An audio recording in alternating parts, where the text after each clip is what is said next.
देखिए, हम यहाँ से बड़े सुंदर सुंदर वचनों को सुन लेते हैं, आनंद आता है, किंतु उन उपदेशों को अपने जीवन में क्यों नहीं उतारते? बताइए।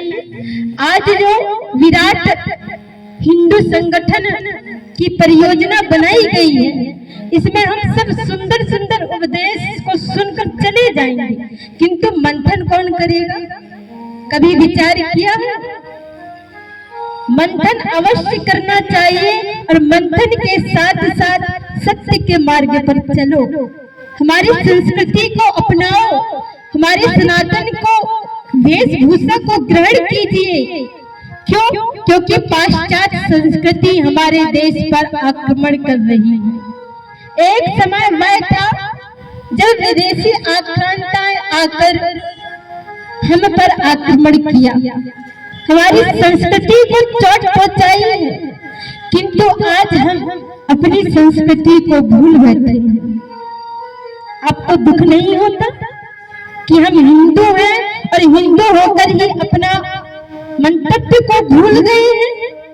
बताइए, आपको दुख नहीं होता? हमको दुख होना चाहिए और ये जन जन तक ये हमारे वचन को आप अवश्य पहुंचाना।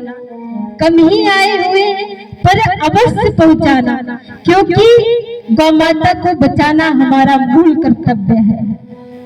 पता है, गौ माता जिन्हें हम भगवान कृष्ण कहते हैं ना, उनकी भी आराध्या है, राधा जी की भी आराध्या है और स्वयं भगवती पराम्बा ही गौ माता का रूप बनकर आई है।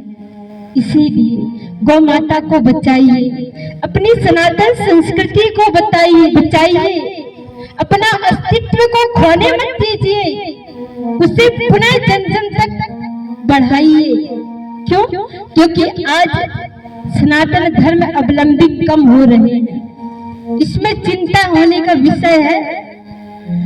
हम चिंतन से पहले इसका चिंतन करें कि हम सनातन धर्म अवलंबियां कम हो रहे हैं, हम सनातन पुत्र दिनों दिन घट रहे हैं और विधर्मी जन बढ़ रहे हैं।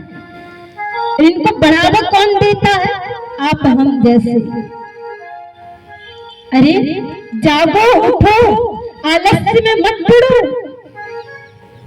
कब तक मुट्ठी बांध करके बैठे रहोगे?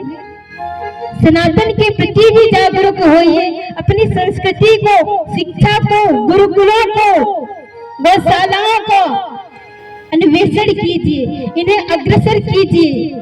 देखिए, सबसे पहले हमारे भारत में शिक्षा की कमी है।